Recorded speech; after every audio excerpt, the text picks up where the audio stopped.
Hola, bienvenidos a una entrevista más al estilo We Came from the Desert. En esta ocasión nos encontramos con el director del Museo Sonora en la Revolución y además cronista de Empalme, José Luis Islas Pacheco, a quien agradecemos esta entrevista.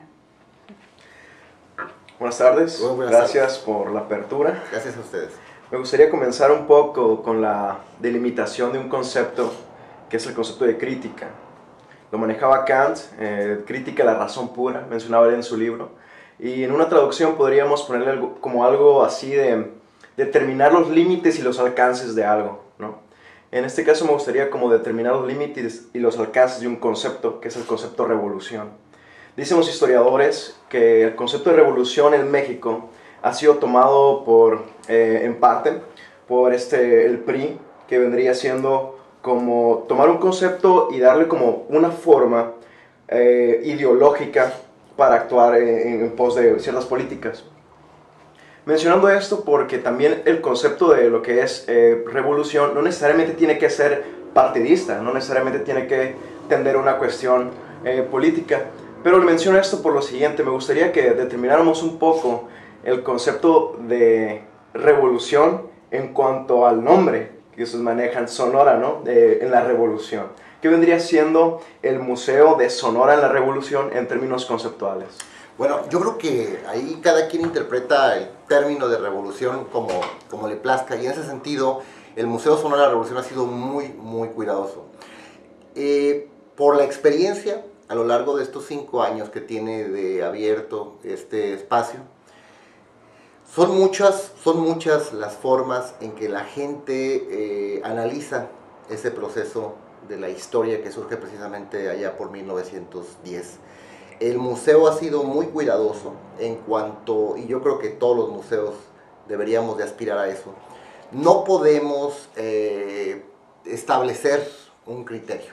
Si ustedes revisan el guión conceptual del recinto, se van a percatar de que cada quien interpreta la historia, cada quien interpreta la revolución, ahora sí que como desee. Porque, bueno, volvemos a lo mismo. No, ¿quiénes somos nosotros para decir esto es así? Si sabemos que de repente nos encontramos con contradicciones. La historia en sí, la vida misma está llena de contradicciones. En ese momento, nosotros valoramos mucho lo que nos está diciendo la gente al interior del espacio. ¿Qué es la revolución? Bueno, nuestra gran mayoría nos dice la revolución significa un cambio. Y yo quiero quedarme con esa idea de que era un llamado a un cambio. Y ese cambio lo podríamos estar planteando quizás en ese entonces, en 1910, pero quizás ahorita en este momento. Yo creo que todos tenemos que estar revolucionando. Y lo que nosotros hacemos en el Museo Sonora en la Revolución es precisamente resaltar la participación que tuvieron en ese cambio sonorenses muy comprometidos, que no dudaron ni un ápice en hacer todo lo que tuvieran que hacer, bueno o malo, no sé, para que este país se cambiara. Decía José Pablo Feynman, dice un filósofo argentino, que la diferencia entre reforma y revolución es que la reforma pretende cambiar particularidades de la totalidad y la revolución es cambiar la totalidad. En ese sentido, ¿qué función tiene el museo? Porque en el momento en que ustedes quizá ponen piezas o ponen ciertas pinturas, siempre está mediada por discursos, en términos de análisis, ¿no? Siempre está mediado por discursos que de alguna forma ya están como poniendo una narrativa o una forma, como usted lo dijo, de interpretar el mundo. Pero, por ejemplo, Sonora en la Revolución no sería ya como estar instaurando una especie de discurso o una manera de interpretar la historia al grado de que nosotros creamos en ciertos ideales o creamos en ciertos personajes o en ciertas, no sé, instituciones de poder. Pues que yo pienso que tenemos que creer en los ideales de esos grandes. Y claro, vuelvo a lo que comentaba anteriormente, hay algunos, mis visitantes, lo recordamos y ahorita lo citábamos en una de nuestras visitas que estábamos dando. Yo resalto en este espacio la figura del general invicto Álvaro Obregón. Y claro, si vamos a Chihuahua, pues estarán resaltando la figura de Doroteo Arango, conocido como Pancho Villa. Y si vamos a otro espacio, pues se van a apropiar de otro personaje. En este caso, el Museo Sonora de la Revolución resalta la figura y la brillantez y lo invicto que fue el general Álvaro Obregón, acompañado de otros grupos fuertes, desde los grupos étnicos como los yaquis y los mayos, y desde don Plutarco Elías Calles, Adolfo de la Huerta y otros muchos más que estuvieron muy al pendiente de esto. Pero yo creo que en estos momentos tenemos que creer en algo y tenemos que tomarnos de algo, porque sin duda como sociedad estamos viviendo una etapa muy difícil, es la deshumanización, y resulta que hasta las fechas históricas se han modificado y ahorita lo vemos constantemente. Nosotros en el museo preguntamos, no tengo empacho en decirlo, y esa es una de las funciones principales del Museo Sonora de la Revolución. Cuando hablamos de ese tema y cuando hablamos de otros temas de la historia, hay un silencio, y ese silencio es el que preocupa, porque yo creo que tenemos que tener muy claro de dónde partimos, de dónde venimos, de dónde somos, para que no nos suceda lo que le sucedió a Alicia en el País de las Maravillas, ¿no? Cuando le preguntan a dónde van y ella contesta no sé. Y le dice todavía el conejo, no, pues vas bien. Vas muy bien, síguele. Y en este ejercicio que hacíamos ahorita, con nuestro público que ha abarrotado el museo, afortunadamente, en esta primera apertura los sábados, me decían los papás, no somos nosotros los que los traemos, son nuestros hijos los que nos traen al museo. Y es cambiar la dinámica del espacio, y es decirles, esto somos, esto fuimos, y esto es lo que pretendemos en su momento, que este país retome esos ideales. Yo lo veo desde ese punto. Yo quisiera a veces una revolución, pero como la que generó en su momento el oaxaqueño José Vasconcelos, ¿no? Esa transformación educativa, esa visión que tuvo para en momentos tan difíciles, ¿sí?, impulsar la cultura, el arte, la educación en un país que pues era de analfabetas y que poco se hacía en ese sentido. Y ahí está el hombre valeroso, brillante, inteligente de Álvaro Obregón, que quizás no tenía la misma visión o la misma formación, sin embargo considera que es la persona idónea para que funja como secretario de Educación Pública. Y por ejemplo, ya contestó la pregunta 3 que tenía, voy a ir a la cuarta. Sería, el lema dice, parte de ustedes, un fomento o un desarrollo del regionalismo. ¿Por qué ser regionalista en un mundo que cada vez se abre más hacia una interacción donde, no sé, donde podemos decir que ya quizá algo no es tan fijo, ¿no? Un cosmopolitismo, donde hay una interacción constante de ideas y programas? ¿Cuál sería la función de un regionalismo y luego en Obregón ante el mundo que nos toca vivir? Es que primero tengo que saber quién soy, de dónde vengo, qué es lo que yo hago, qué es lo que hay en mi entorno, para después empezarme a preocuparme por todo lo que está quizás al exterior. Pero creo que hay muchas cosas que no sabemos. Simplemente, si hacemos un ejercicio, cuando hablamos de la Revolución Mexicana, inmediatamente pensamos, esto lo hemos hecho infinidad de veces con nuestros visitantes, un personaje de la Revolución Mexicana, inmediatamente viene a la mente, y luego en la palabra, Emiliano Zapata, ¿y quién más? Pancho Villa. Rápido. ¿Por qué? Ahí yo no sé. Algo decía Héctor Aguilar Camín y otros grandes que bueno, a los mexicanos les encanta ser triunfadores a los perdedores, ¿no? Bueno, ahí yo respeto mucho esa ideología. Sin embargo, desgraciadamente poco sabemos de la proeza que tuvo el general Álvaro Obregón y la brillantez que tuvo el general Álvaro Obregón. En este espacio es precisamente resaltar esa parte que quizás desconocemos. Y para resaltarlo también tiene que ver con una cuestión de didáctica y metodología. ¿Qué metodología o qué criterios siguen para poner ciertos discursos o ciertos elementos y que la gente pueda venir a verlos? ¿Hay, no sé, hay un programa así, pero ya en cuestión teórica? Sí, antes éramos nosotros los que estábamos hablando en el Museo Sonora de la Revolución. Ahora es el público el que nos está hablando en el Museo Sonora de la Revolución, y eso lo disfrutamos mucho, porque es el museo al que el público lo está usando, lo está aprovechando, y son ellos los que nos están diciendo, primero que nada, qué les dice la revolución, Tenemos que partir de ahí. No debemos y no nos interesa imponer criterios. La gente en este proceso del 2015 en el que estamos metiendo en una dinámica muy muy distinta a todos los ejercicios, en estos 5 años que tiene de vida el museo, cada proceso es muy diferente, o tratamos que sea muy diferente al vivido anteriormente. No podemos repetir, no podemos caer en la rutina, porque el público se merece respeto y además inmediatamente lo detecta. El público se da cuenta cuando uno está trabajando por trabajar. ¿Cómo creen que alcanzaron ese nivel de que la gente viniera y ellos comenzaron a...? No, todavía no alcanzamos ese nivel, estamos en ese proceso. ¿El proceso? Sí. ¿Cómo han logrado ese proceso? Yo no tengo empacho en decirlo. Es mucha gente la que todavía no nos conoce. Es mucha gente la que todavía no tiene bien claro el museo, no lo ubica. No es una institución que demande una necesidad como otras. Hay lugares donde anuncian algo y todo el mundo está enterado porque tengo esa necesidad. Sin embargo, esto de visitar los espacios culturales lo vamos postergando. ¿Por qué?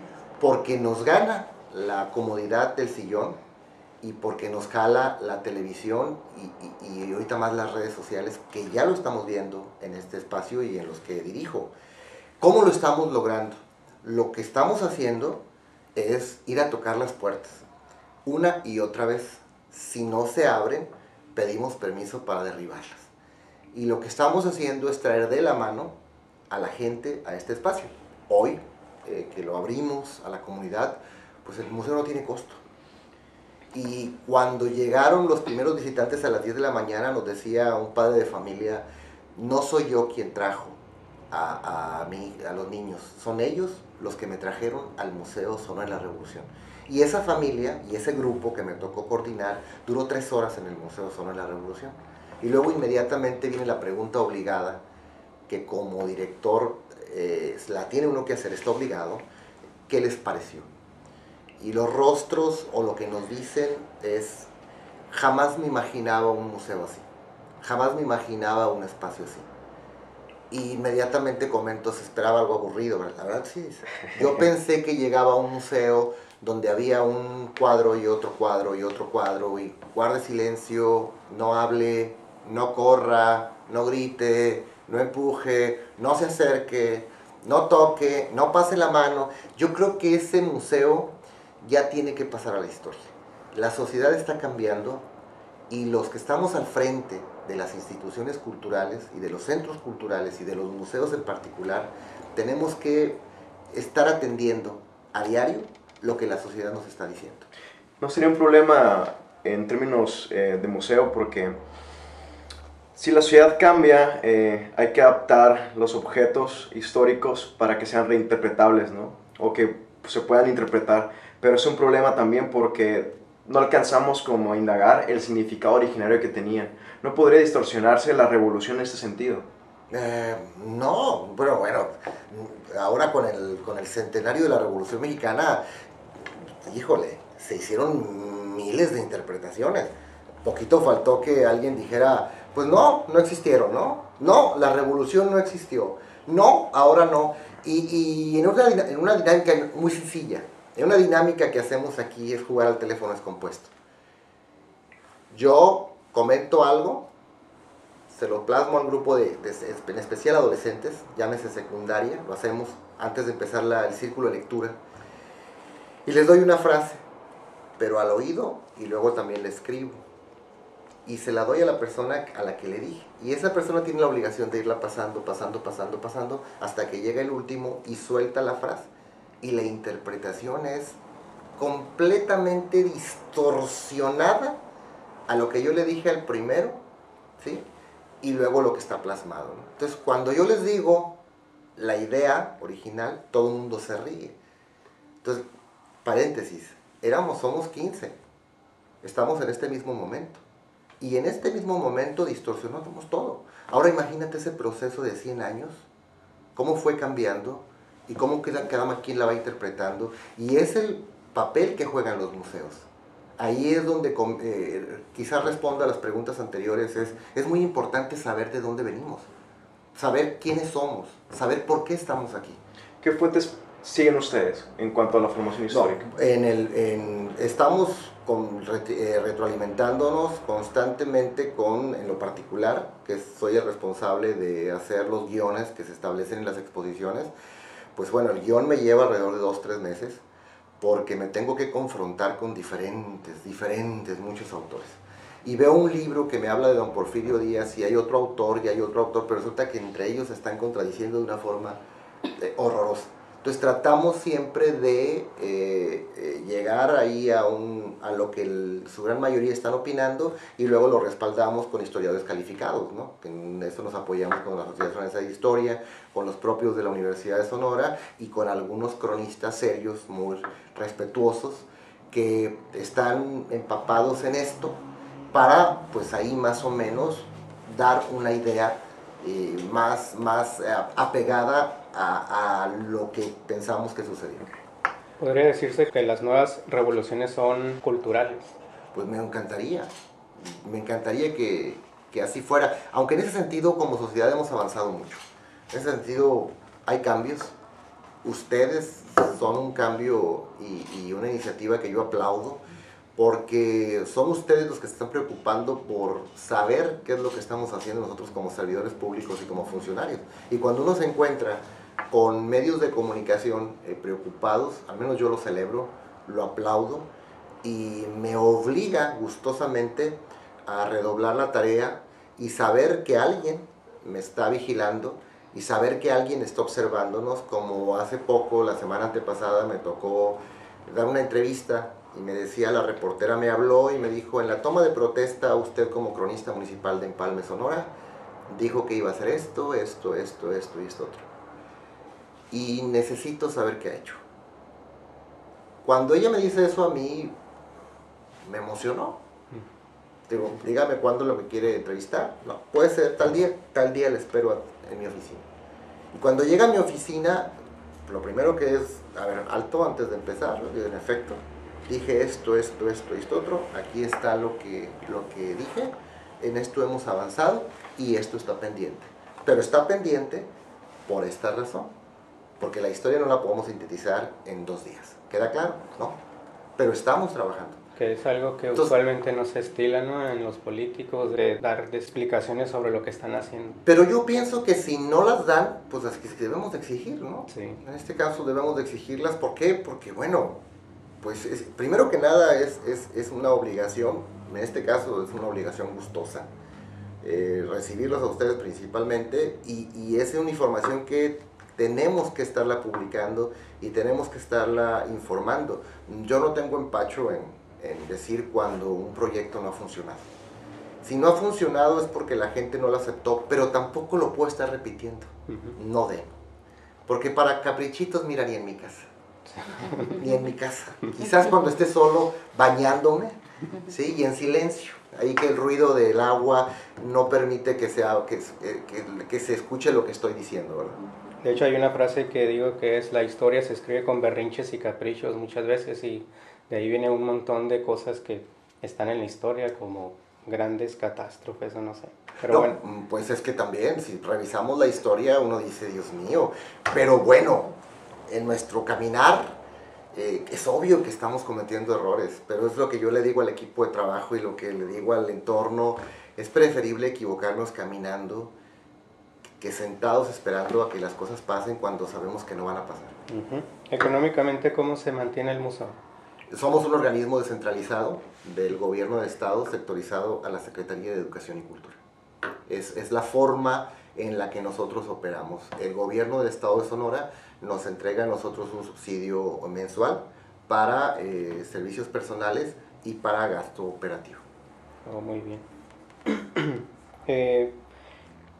¿Qué cree que suceda a posteriori cuando un estudiante visite el museo? ¿Hay una repercusión? Estamos obligados a que exista esa repercusión. Estamos obligados a atraparlos de la forma más dinámica y cambiándoles la estrategia. Primero que nada, cuando el alumno llega con un cuaderno en mano y cuando trae una cara de que viene por obligación, Se ¿sí? nota. Inmediatamente. Entonces es ahí cuando nosotros tenemos que dinamizar este proceso para que ellos se vayan con un buen sabor de boca. Si no lo logramos, pues eso se va a repetir cuando vaya a otro museo o a otro centro cultural. El caso de los niños o el caso de los papás también, que lo vemos, hay una cierta resistencia a involucrarse con el proceso al interior del museo. O lo vemos también con los propios maestros. El maestro dice, no, es que ya lo traje. No, claro que no. Usted tiene que participar con el alumno. Y usted se tiene que involucrar con el alumno. Y si todos estamos haciendo una locomotora revolucionaria, el maestro la tiene que hacer. Y si estamos haciendo el círculo de lectura, el maestro le invitamos para que se siente en el círculo de lectura y también él roba la lectura. Y también él participa. La otra vez nos confeccionamos, hicimos trajes de la revolución. Y claro, el maestro dijo, yo participo también. Porque es la única forma en como los niños principalmente, pues aprenden con el ejemplo, ¿no? Imagínense que yo les digo a ustedes, hay que vestirse. Pues el niño, bueno, pues vistámonos. Entonces cuando nos vestimos todos, el niño dice, sí se puede, no hay limitaciones. A mí no me digas que no se puede. Claro que lo podemos hacer, pero es una forma de aprender jugando y por eso ha sido muy aceptado la sala lúdica al interior del Museo Sonora en la Revolución, donde, o más bien cuando identificamos que el padre de familia está como espectador, cuando menos piensa ya está ahí interactuando con el hijo y aprendiendo a través del juego. ¿Hay escuelas que todavía no se han integrado al museo o no han venido? Muchas. Y este es un llamado a esas escuelas que todavía no nos conocen o que por algunas otras dinámicas pues no han podido accesar al Museo Sonora en la Revolución. La gran mayoría de nuestros visitantes dicen, yo jamás me imaginaba este museo así. Yo jamás me lo imaginaba. Y algo que tenemos que resaltar y que tenemos que decirlo y que tenemos que señalarlo es que pues es uno de los museos más importantes del país. Y cuando los críticos, cuando los expertos nos los dicen, pues ahí se acrecenta más la responsabilidad que tenemos, porque si estamos presentando un proyecto que resultó importante, el segundo tiene que ser un poquito mejor y que esté involucrando siempre la participación de la sociedad. ¿Cuántas visitas aproximadas están recibiendo? Es un número que varía mucho, es un número que es como el público del museo cada día es distinto y eso es lo que le pone el sabor. Eso todavía es mejor, ¿no? Sí, porque no te permite caer en la rutina y eso nos permite trabajar lejos de chambear. Aquí trabajamos y aquí estamos creando y es el reto, desde el público que te permite interactuar al público que dice no, yo quiero conocer el museo solo. Desde el público que te deja hablar, ¿sí? Y que está emocionado, hasta el público que está serio y te parece que con la mirada te está cuestionando, ¿no? Entonces, eso es lo que hace interesante esa tarea. A diario nos toca atender a veces, no sé, en días, meses fuertes, pues ¿qué se te antoja? Desde las 9 un grupo, 10 otro grupo, de repente nos llegan escuelas que dijeron que traían un grupo nada más de 40 alumnos, pero llegaron con 200. Y esos 200 hay que atenderlos. Porque son 200 que están en la puerta del Museo Sonora en la Revolución, que no les puedes decir, pasen 50 y los otros 150 esperen ahí afuera. No. Y claro, decimos, pero es que la escuela dijo que venían 50, sí, pero no vienen 50, se apuntaron 200 y hay que atenderlos. O es como el día de hoy también. Se entregaron muchísimos volantes, 10 de la mañana ya estaban los niños en la puerta. Entonces, ¿qué es lo que se va a hacer? ¿Qué es lo que tenemos que hacer para atraparlos y para que todos, la gran mayoría, pues salga convencido de que vale la pena volver al Museo Sonora en la Revolución, ¿no? Viendo que expusieron a Arnaldo Cohen, la pregunta surge de qué bueno, ¿no?, que estén exponiendo este tipo de obras que uno no se imagina que los va a encontrar aquí en el Museo de Sonora en la Revolución. ¿Quién define qué se expone y qué no se expone? Un servidor. Y en base, bueno, ahorita se dijo un poco, ¿no? Más bien es qué se expone y qué no se expone. ¿Tienen algo que no se exponga todavía o están entrándole a nuevos proyectos como arte posmoderno y todo eso? Son bienvenidas todas las propuestas. Aquí nos toca apoyar a todos. A veces quizás no en la galería principal, porque nos lo dicen, no, en la galería todavía no. Pero están los pasillos hemos puesto mamparas, está el propio cerco que nuestros artistas se han apropiado. El museo está abierto para todo el que desee acercarse. Y adelante, adelante. ¿Quién dice en la galería principal, no? Nuestros artistas, a veces nos los han dicho ellos y a veces nosotros también tenemos que tomar esos criterios, porque a veces la obra pues no reúne el espacio. No, de repente se dan cuenta de que es mucho espacio y que la obra o no es tan grande o se extraviaría en el espacio de exhibición, pero para eso les ofrecemos alternativas desde el propio vestíbulo, desde los pasillos, desde mamparas, hay artistas que han dicho, pues yo quiero exponer nada más pero un día, porque espérenme, permítanme, no, pues adelante.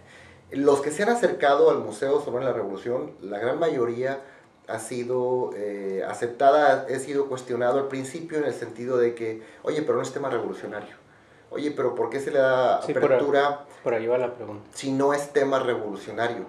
No, pues es que el museo tiene que valerse de todos los medios para acercar a la gente al museo. Si no, sería un espacio desperdiciado, porque aparte de que sí expone lo que debe exponer, qué bien que hay esa apertura para nuevas exposiciones. Yo creo que tenemos que ser muy realistas y a las cosas hay que llamarlas como se les deben de llamar.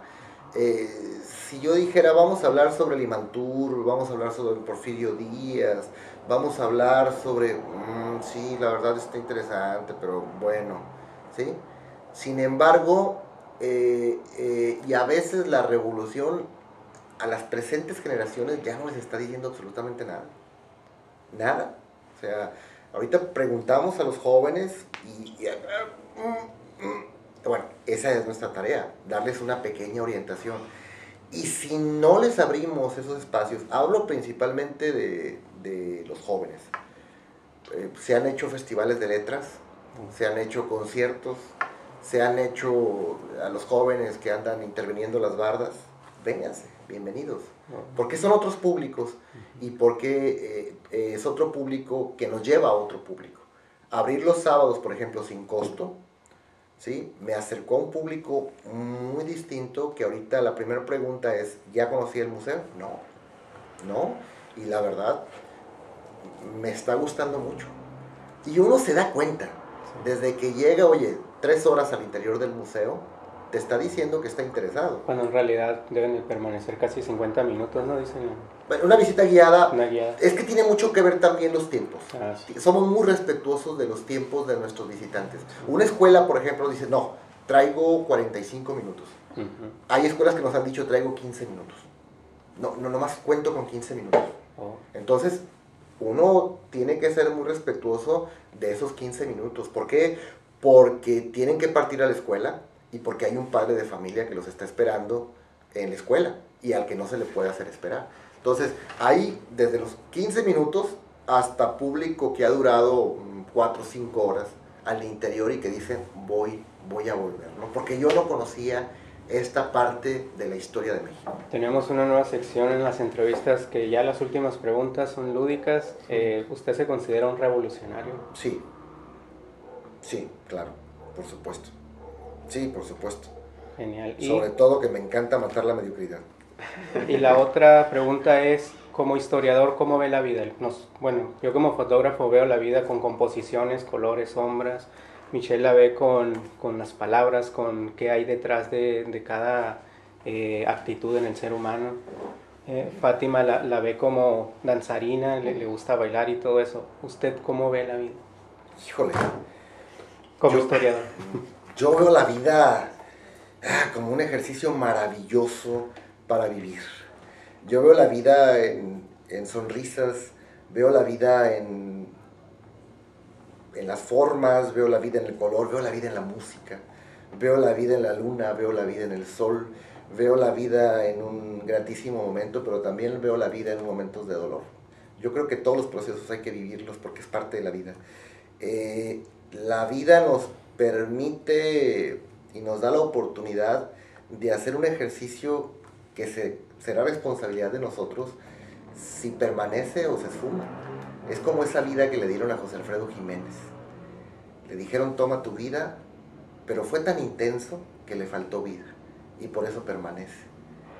Y es la otra vida que le dan, por ejemplo, a los grandes, toma, y la plasman, la llenan, y tenían tanto que darnos, que ahí andan, que no se pueden ir. Pero también veo vidas que ni se dieron cuenta que estaban en vida. Entonces yo creo que la vida la veo yo de todas las formas, y es como aprovechar todos los momentos, aprovechar este momento de mi vida, que es muy gratificante recibirlos a ustedes, porque celebro y aplaudo la iniciativa que tienen de estar cuestionando, de estarse preocupando por lo que está sucediendo en las instituciones culturales. Muchas gracias. ¿Cómo ve al cajemense? Muy bien, muy dispuesto a aprender,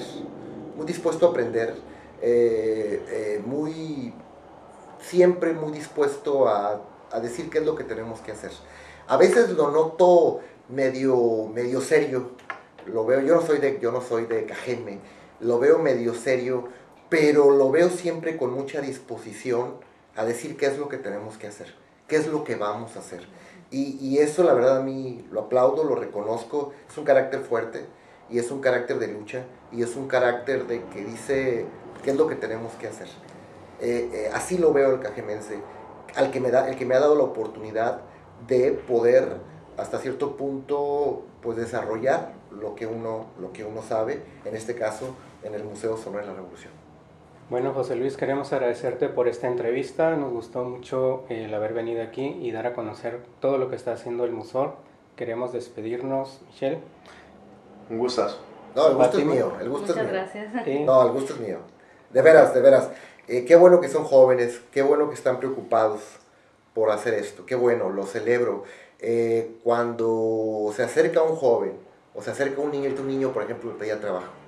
Un niño que tiene como 10, 11 años me dice, ¿qué necesito para trabajar en el Museo Sonora de la Revolución? Oh. Y es la tercera vez que viene en menos de 2 semanas. Y él me hizo una exposición clarísima de la obra de Arnaldo Cohen y me habló de la vida. Entonces me dice... Ahí hay potencial, Michelle. Pues me dice el niño, Arnaldo Cohen está plasmando la vida, esa vida que en breve no estará con nosotros. Pero él, como artista plástico, plasma este momento de nuestra vida. Y ahí lo plasma para la posteridad. Un niño de 11 años.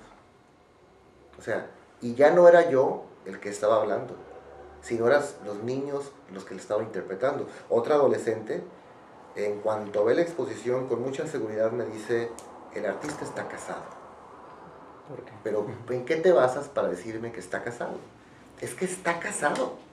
Ok, me lo estás asegurando, pero dime en qué parte de la obra, dime en qué cuadro él te dice que está casado. Es la mujer plena, me dice. Él conoce perfectamente a la mujer. Debe estar casado. Entonces, claro que está casado, con una excelente dama, ¿sí? Lourdes, su compañera, su musa, dice Arnaldo Cohen. Entonces, es el público el que nos está hablando. Y nosotros como servidores públicos, como funcionarios, estamos obligados a estar escuchando lo que el público nos está diciendo, lo que la comunidad está o aceptando o reprobando. Pero no podemos estar cayendo, no debemos estar cayendo en prácticas que la sociedad ya no acepta. Entonces en el Museo Sonora de la Revolución tratamos de que sean las ideas las que se mezclen para después hacer una totalidad y lograr un objetivo y con la participación de los cajemenses cristalizarlo. ¿Algo que le gustaría, no sé, decir o ya personalmente o algo que le hubiera gustado que le preguntaran? No, gracias, creo que fueron muy claros. Me gustaría invitar a toda la comunidad de Cajeme, a los amigos de la región, para que vengan al Museo Sonora de la Revolución. Estaremos abiertos de lunes a sábado, los sábados no tiene costo y los jueves se extiende el horario, las noches en el Musor, de las 5 de la tarde hasta las 8 de la noche. Entonces no hay pretexto, aquí se trata nada más de apagar el televisor, dejar la comodidad del sillón, desconectarnos de las redes sociales y venir a recorrer el Museo Sonora de la Revolución. Gracias. A la vida real. Hasta pronto. Gracias, muy amables.